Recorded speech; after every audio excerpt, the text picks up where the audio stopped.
game number 2. We already see the flashes, and looks like we're going to game number 2 of MSC 2023. ONIC going up against BurnXFlash. This is possibly the last game for ONIC, but if BurnXFlash wants to continue, they gotta win this one.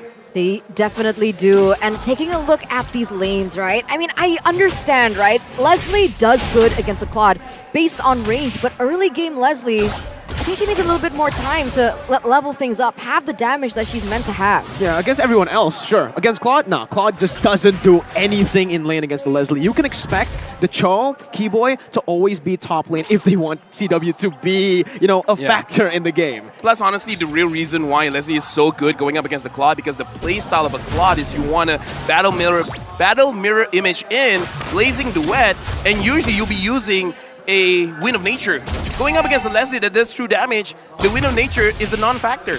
Also, the cancel from that second skill, Donut can cancel the Blazing Duet. That is a big, big mechanic that BurnXFlash will try to utilize in these skirmishes. And again, you can already see as well the range. That's, I think, the #1 thing for BurnXFlash. And if you take a look at the emblems once again, you could see that it's actually just pretty normal. Yeah, everything's pretty normal, and we're talking about normally it's a 1v1 lane. Even Donut's like, yeah, I can 1v1 CW. They're not letting it happen. Both teams are going for a 2v2 lane up here in the gold, and it's all about the mid laners jumping on, but E7 catches Sans, but Sans is still able to get away because not enough damage yet to take him down.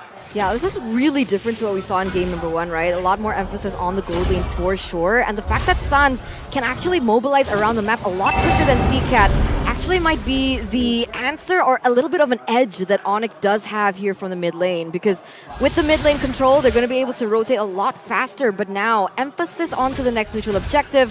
Once again, BurnXFlash going to be the first one there. Doesn't look like ONIC wants to contest. Yeah, mid control held down by BurnXFlash. The fact that they also were able to translate that over to XP is good. Keyboy jumps in though.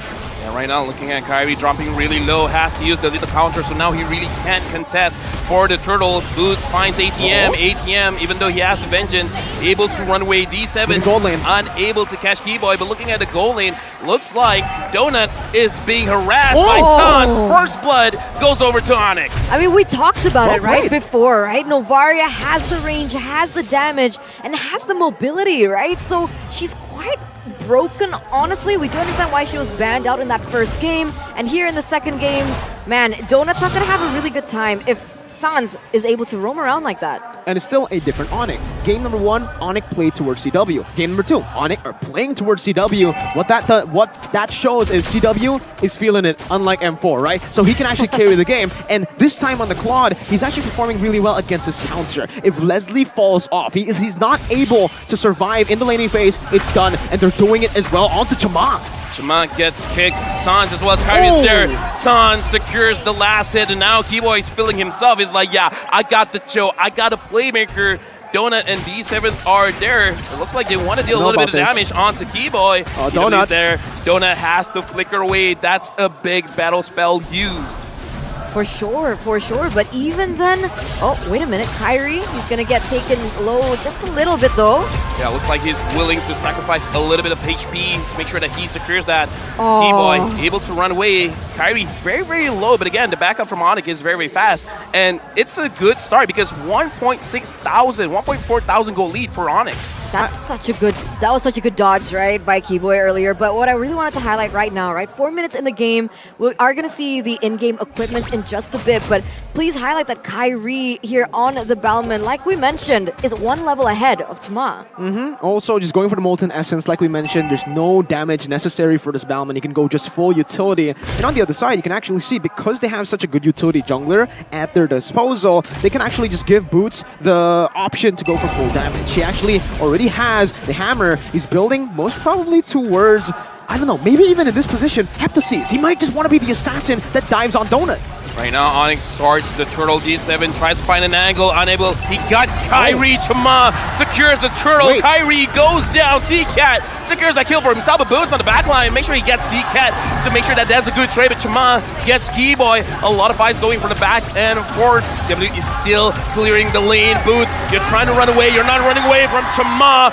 Double kill for the jungler for BurnXFlash. Wow, okay, now that's not good for ONIC, right? Because what initially was, 1,000, 2,000 gold lead has shrunk to only 400. And man, I feel like Chama is just, what do you call it when he's like the anchor? Do you call it an anchor or like the wild card?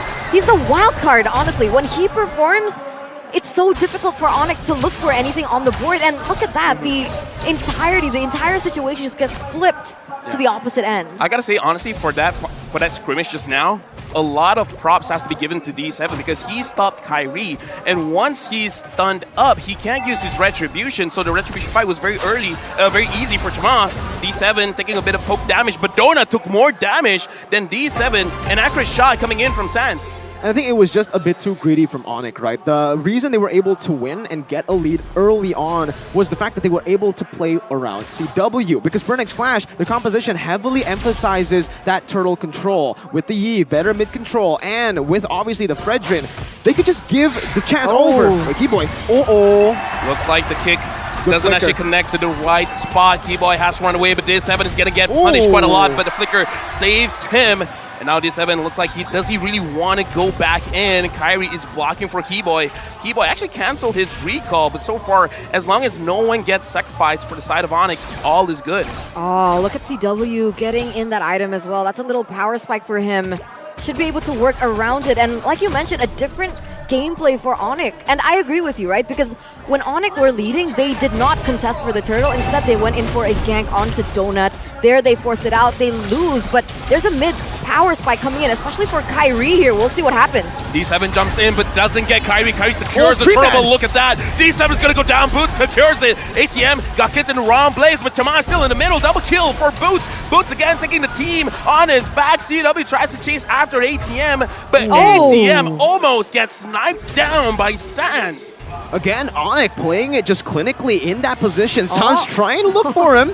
Doesn't find him, goes for a shot anyways, and does not get anyone. But I would actually say in that team fight, Keyboy, he wasn't kicking to the wrong direction. He was actually utilizing that kick to zone ATM away as he has that vengeance, giving his team a bit more space to play with. And here, also, Eterna, you mentioned that DHS and Golden Staff. Now, this is a plus and a minus. If you go for the Leslie, yes, you know, the Claude will not have to go for Winning Nature. Doesn't even need to go for Steel Leg Plates. But that does give him a bit more space to go for full damage. And then the rest of your team might suffer if you lose lane. That's why BurnXFlash really had to bank on Donut bullying CW. Keyboy. Keyboy gets a beautiful kick onto D7. D7 goes down. CW with the blazing duet goes after Donut. Donut is about to go down, but he has to go back. What a dangerous situation for CW, opting to make sure that he doesn't make a mistake. And Sans didn't hit the snipe onto Donut. Keyboy still wants it. No, he just wants to make sure that he doesn't recall early. Oh, he's being so aggressive. He's being Keyboy. They're stopping his recalls. He's being Keyboy, stopping recalls like you mentioned before. But like we mentioned, right, there is a mid-game power spike happening for ONIC. So even earlier on, if BXF put ONIC in a tough position, ONIC has that mid-game to count on, right? They have Kyrie on the Bellman. They also have CW that needs a little bit more time to get those items. But once they do, that's how much pressure that they have in the, you know, just team fights in general. This is Novaria's debut game in MSC, in fact, in the entire Mobile Legends ecosystem. And now we can definitely see that it's very impactful here. 3,000 gold lead for ONIC. Now that the Lord has spawned, we can definitely see it is a big priority for them to start things up. D7 charges in, but doesn't catch his Keyboy. CW, super low, gets taken down by Donut. That's a good start for BurnXFlash. ATM goes in. Kyrie gets pushed back into the fight by D7, and D7 secures the kill for himself. CW, again, the battle mirror image, I think was just misplaced there. He panicked a bit, and this is BurnXFlash with the capitalization. Similarly to game number 1, BXF will be able to contest for the first Lord. They have the utility for this retry. Oh my god. Jumping in. Yeah, right now, Black Dragon form. They find Donut, but Donut gets back inside turret range. Boots still secures the kill. ATM is super low. He has to go back. D7 front lining for CCAT. Oh. And look at his Sans from side, unable to get D7. Now Chama has to run away as well. That's a good fight by ONIC, but still the Lord goes to the hand of BurnXFlash. I mean, they were grasping for anything they could grasp on, right? Clearly, they weren't able to get control over the Lord, so the next best thing is they can do is try and prevent for BXF to have the most optimal push, which is how take away Donut, and that's exactly what they were able to achieve. However, if one of them were taken out, that could have ended a lot differently. Very risky play. Thing is, BurnXFlash, the Lord isn't what it looks like. They're not using the Lord in the conventional way. They're not just using the Lord to siege down turrets. It's a bonus. What the Lord is used for here for BurnXFlash is to give Donut more space. They need time, and they're doing it right now. And D7 gets caught and gets killed by Kyrie right now. It looks like what is really stopping ONIC from moving forward is D7. And Keyboy is just like, yeah, let me get him and you guys finish him off. D7 is role-playing as Boots in the first game. Be careful. Be careful. Be careful. You gotta be careful. And Donut is cosplaying himself in MPLKH because this is exactly what BurnXFlash like to do. They will lose early game. They will straight out just give everything over. Team fights, whatever. As long as Donut continues to scale at a steady pace, and right now, despite him being behind, despite him being ganked so much, he actually completed the BOD. So he has the Berserker's Fury, Endless Battle, and BOD. The trio items that you need, but that range. That's the thing. The Novaria oh, he didn't go for Endless. He went straight for BOD, so that power spike is a bit delayed. He needs to get that Endless, or yeah, he's already building towards it. So there you go. But here again, Keyboy already has the Twilight armor, so he can take a bit of damage from Donut. So I'm kind of thinking that Boots as well as Kyrie will be building towards the Twilight armor as well. So Donut, he really has to select his targets carefully to make sure that he really impacts in the game. And you guys were talking about how D7 is cosplaying Boots. Let's talk about Boots. 4-1-0. He's having a very good game on this Yuzong. He is. It's a power pick, right? It's very, very comfort for him as well, for him to use. He's used it a lot for how many seasons already, so definitely something that he didn't have to really adapt with. But another thing that I really wanted to highlight is the fact that, let's say Donut gets that power. Oh, what?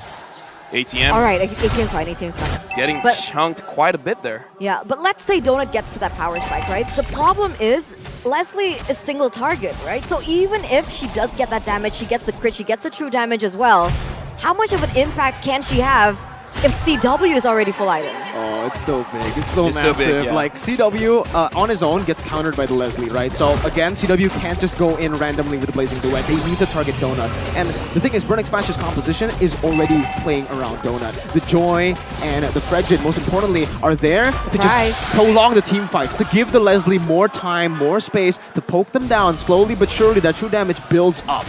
Just now, it hit quite a bit. Chama, Kyrie, they're eyeing each other down in terms of level. Kyrie will hit level 15 a bit earlier compared to Chama.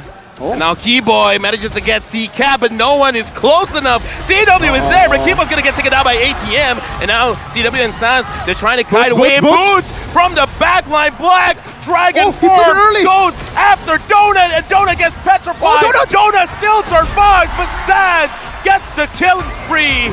But Boots gets taken down by CCAT. And now both teams are not looking at the Lord. They're looking at the kills. Both teams sacrificed quite a bit just now. Yeah, 2-for-1 trade, and that was nearly not worth it for ONIC if not for the range and the targeting that Sans has. And you've got to give him a bit of props, right? Novaria's second skill isn't as easy to target. Oh no. You know, it's quite difficult, but he still manages. And once again, more aggression as both of these teams emphasis on the next Lord. Look at CW, ATM doing quite a lot of damage, and now Keyboy finds one. Does he want to get a kick? But no, not yet. Kyrie as well as Chama are there. Kyrie secures it. Kyrie gets the Lord, but Zika with a real one manipulation. Right now, Keyboy gets pushed away, and Kyrie gets taken down by CCAT. Donut gets a kill onto Keyboy, even though ONIC gets the Lord. CW gets away with a slither of health. Way too aggressive there by ONIC, and Donut makes them pay for it. Remember, again, Donut is the key member on BurnXFlash in this game. That Leslie needs to scale. The fact that he got a kill earlier will give him more. And the fact that ONIC got the Lord, it actually will be good for BurnXFlash because the Lord will be cleared up, and that will give Donut more gold to play with. He's going to be farming. He's going to be able to hit that power spike. And earlier, before the Lord, when Donut got picked off, 2 for 1. On paper, it's not worth it for ONIC, but it was worth it for ONIC. As long as Donut doesn't have game time, doesn't have the time to roam around, get gold, it should be better for ONIC. Ooh, that was close. Sublime reaction time from CW. That was, oh, wait a minute. Manipulation, Hughes, and right now CW is gonna get pushed away from the fight. ATM is making sure that he does not contribute, and Sans almost gets ATM. Quite an initiation, start off by BurnXFlash, but ONIC manages to get away. Oh, that was too close for comfort, right? That was beautiful. And okay, talking about in-game equipment, now I understand, right? Now I see the damage and the, not just like the single target damage that makes an impact, right? But just that kiting.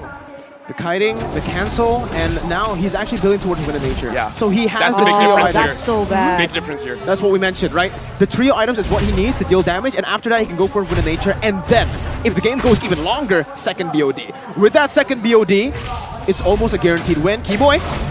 He sees Oh, D7, flicker. he Oh, wants the D7. kick, but D7, beautiful, managing to get himself in a position that makes it so that he can run away. Real world manipulation used by CCAT, CW, half HP, but no one from BurnXFlash can actually go for it. D7 now knows that Keyboy wants him for some reason, and he's ready to counter the fact that he's gonna get caught. It all relies on Keyboy, I believe, now for ONIC. Keyboy and Yuzong. Because it's all about finding Donut. They're like cops. Oh, I enjoyed it. Thank you very much. That was actually very good. I didn't expect that. But now, speaking of not expecting anything, this is a 60-minute game with 9 kills to 9 kills. And now Donut level 15. Same with Kyrie. Same with Chima. So now it's basically an even playing field when it comes to the Lord fights. And definitely look at the roamers, because D7 as well as Keyboy, if they can hit, if they can time their crowd control on the junglers, not making sure that they can't use the retribution, that might be the difference maker. And as you mentioned, the Wind of Nature is going to be huge in this fight. I think at this point, they don't even need to try to win that for ONIC. All Keyboy needs to do is kick D7 actually. Let Kyrie 50-50, because on a Bellman, it's never a 50-50. And now, the Yuzong can't even dive to Donut with the Wind of Nature, so it really relies on Keyboy. Keyboy needs to get a good kick. ATM jumping in. ATM is looking for CW. CW's at the back, and right now they're trying to zone away Boots as well as Kyrie. Keyboy finds Chima. Doesn't want to kick just yet. Right now, looking at the situation, BurnXFlash, they want to force a fight. Donut, you're in a very dangerous situation. Keyboy finds Donut! Donut gets kicked back! Mega kill for Sans! Boots gets D7! Keyboy had to use his immortality, double kill for Boots. Boots is really carrying ONIC right now. Chima and CCAT tries to run away. This is a very bad fight for BurnXFlash, and ONIC wins it all! Oh my god, that was beautifully, beautifully done. And look at Sans and his confidence as he's dealing that damage onto CCAT. They're gonna go for the top side aggression here into that bottom side. But it seems like Kyrie's still gonna go for the Lord here. 10 seconds onto that timer. They can actually go for the end because CCAT is getting zoned. Yeah, right now the minions are going in. CCAT uses the real manipulation, but it's not gonna help out ONIC Esports. ONIC Indonesia starting the game with 2-0. GG, well played. Struggling